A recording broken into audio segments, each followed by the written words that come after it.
terdapat bangsa di dalamnya. Dengan kemerdekaan itu, Indonesia telah memiliki kedaulatan sendiri dan telah diakui oleh negara-negara lain sebagai bangsa yang sudah merdeka. Tetapi setelah itu, Belanda kembali datang ke Indonesia. Padahal, Indonesia baru saja terbebas dari penjajahan Jepang. Nah, kembalinya Belanda ini tepat setelah Indonesia merdeka, yaitu pada tahun 1945. Nah, ternyata kedatangan Belanda ini ternyata nggak sendiri. Dia meminta bantuan negara sahabat-sahabatnya, yaitu negara Inggris dan Amerika, untuk membantu membersihkan sisa-sisa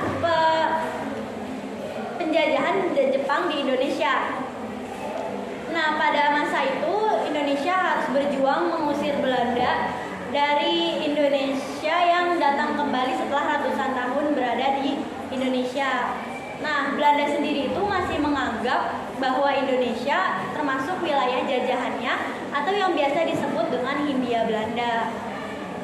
Lalu Indonesia melakukan revolusi seperti pemberontakan, diplomasi, dan peperangan karena Indonesia nggak mau kalau harus terus-terusan dijajah oleh Belanda. Belanda juga semakin semena-mena sama Indonesia dengan membuat perjanjian-perjanjian yang memberatkan bangsa Indonesia. Makanya kenapa pada masa itu disebut dengan masa revolusi kemerdekaan.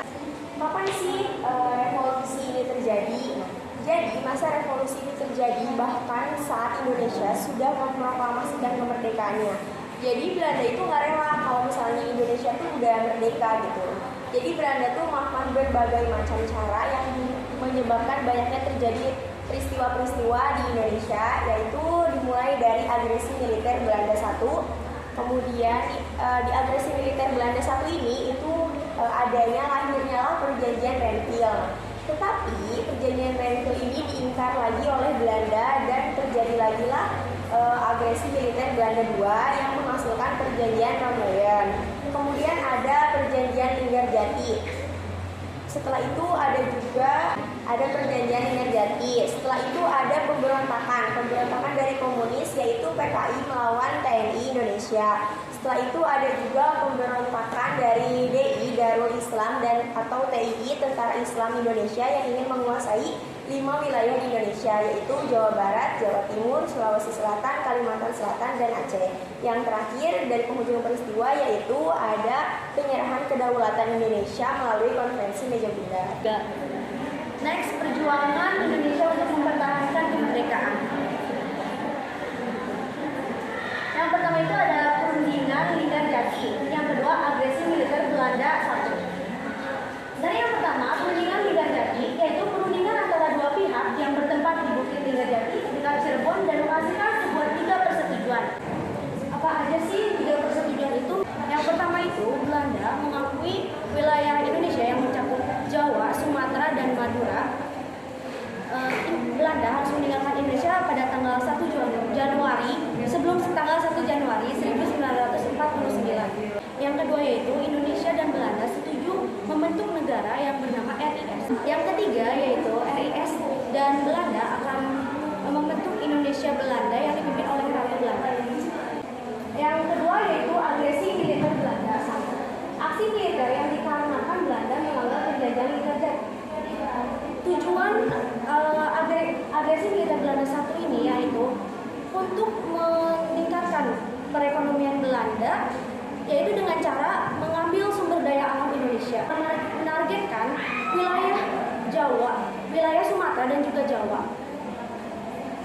Di wilayah Jawa, Belanda menyerang Jawa Tengah, Jawa Timur, dan juga Jawa Barat. Indonesia mengirim pasukan Siliwangi untuk menyerang Belanda. Strategi yang dilakukan pasukan Siliwangi ini yaitu menargetkan rektor-rektor penting, yaitu jalan-jalan terhubung, alur logistik, dan pos Belanda. Dan akhirnya pasukan Siliwangi berhasil mengalahkan Belanda, yaitu mengalahkan usaha perkebunan yang menjadi rektor penting di Belanda tersebut. Akhirnya agresi militer Belanda I ini disetujui dengan Renville pada tanggal 1 Januari 1947. Next, di sini saya akan ngejelasin tentang apa sih dampak positif masa revolusi kemerdekaan. Satu, menyebabkan munculnya tanaman jenis berumur pendek, sehingga intensitas penanaman per tahun menjadi bertambah. Dari 1 kali menjadi 2 kali atau 3 kali per 2 tahun. Akibatnya, tenaga kerja yang dibutuhkan lebih banyak. Demikian juga keharusan pemupukan dan pemberantasan hama dan penyakit akan menambah kebutuhan tenaga kerja. Yang kedua, dapat meningkatkan pendapatan petani, yaitu dengan pakai teknologi. Biaya produksi memang bertambah, namun tingkat produksi akan menghasilkan jauh lebih besar daripada usaha pertanian tradisional. Next. Kenapa tuh? Kan nggak tahu. Apa sih dampak negatif dari revolusi kemerdekaan? 1. Industri kecil tidak dapat bersaing dengan industri besar. Yang kedua, terjadinya kesenjangan para pemilik modal dan para pekerja. Sistem bagi hasil mengalami perubahan. Sistem panen secara bersama-sama pada masa sebelumnya mulai digeser oleh sistem upah. Pembeli memborong seluruh hasil, biasanya membutuhkan sedikit pekerja. Akibatnya kesempatan kerja di pedesaan menjadi berkurang. 3. Munculnya imperialisme modern. Tujuan imperialisme modern adalah mempengaruhi dan menguasai perekonomian negara lain. Konflik internal yang terjadi pada masa revolusi yaitu ada pemberontakan komunis dan pemberontakan Darulisme.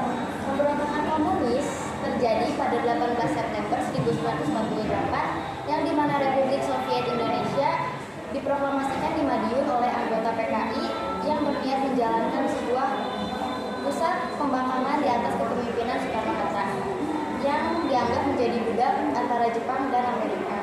Pertempuran TNI dan PKI ini tetap dimenangkan oleh pihak TNI dan dalam beberapa minggu pun pemimpinnya musuh ikut terbunuh. R.M. Suryo, Gubernur Jawa Timur saat itu, dan juga beberapa petugas kepolisian dan juga ada pemimpin religius gugur di tangan pemberontak. Kemenangan ini menghilangkan gangguan konsentrasi atas perjuangan revolusi nasional dan memperkuat simpati Amerika yang awalnya hanya berperasaan senasib dalam bentuk anti kolonialisme menjadi dukungan diplomatik. Di dunia internasional, Republik Indonesia tetap menunjukkan sikap anti komunis dan menjadi calon sekutu potensial di awal era perang dingin antara Amerika Serikat dan blok Soviet. Ada juga pemberontakan Darul Islam yang terjadi awalnya karena pemerintah berencana membubarkan Kesatuan Gerilya Sulawesi Selatan atau KGSS yang anggotanya akan disalurkan ke masyarakat. Ternyata Khan Muzaffar menuntut agar KGSS tersebut dan kesatuan gerilya yang lainnya dimasukkan ke dalam satu brigade yang sama di bawah pimpinannya, yaitu Brigade Hasanuddin. Tuntutan itu ditolak karena banyak di antara mereka tidak memenuhi syarat untuk dinas militer. Pemerintah mengambil kebijakan menyalurkan bekas gerilyawan itu ke Korps Cadangan Nasional atau CTN. Pada saat dilantik menjadi pejabat wakil Panglima Tentara dan Teritorium 7, Muzaffar bersama pasukannya melarikan diri ke hutan dengan membawa persenjataan yang lengkap dan mengadakan pengacauan. Khan Muzaffar mengubah nama pasukannya menjadi Tentara Islam Indonesia dan menyatakan menjadi bagian dari DI atau TII Kartosuwiryo pada tanggal 7 Agustus 1953. Awalnya TNI tidak respon karena sedang berkonsentrasi melawan agresi Belanda.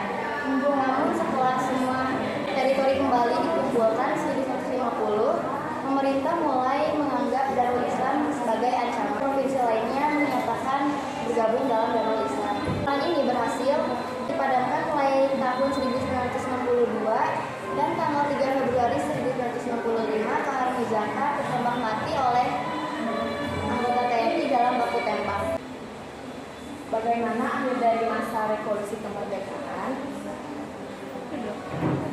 Peristiwa yang menjadi akhir dari masa revolusi kemerdekaan adalah pengakuan kedaulatan Indonesia oleh Belanda pada 27 Desember 1949 melalui Konferensi Meja Bunda atau KMB yang dilaksanakan di Den Haag, Belanda sejak 23 Agustus hingga 2 November 1949.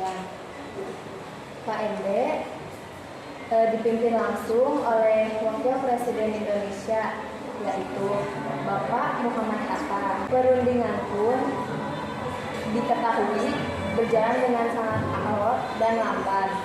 Kendati begitu, pada akhirnya disepakati hasil KMB yang salah satunya adalah Belanda menyerahkan kedaulatan penuh kepada Indonesia pada Desember 1949. Penyerahan kedaulatan Indonesia dilaksanakan pada tanggal 27 Desember 1949 di dua tempat, yaitu Amsterdam dan Jakarta. Agar persatuan dan kepedulian tak makin pudar, teruslah menjunjung tinggi sila ketiga Pancasila, Persatuan Indonesia.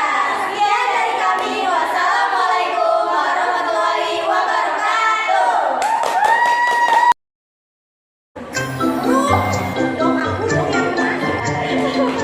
Satu, apa itu masa revolusi kemerdekaan?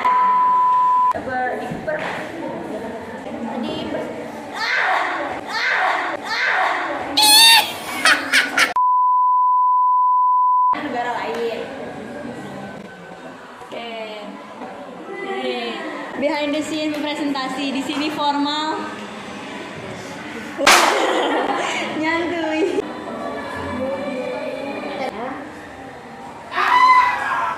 Itu pada akhirnya kan? Kendati begitu. Oh my god. Dan kepedulian tak makin mudah anjir. Teruslah menjunjung tinggi. Wow. Pancasila, Persatuan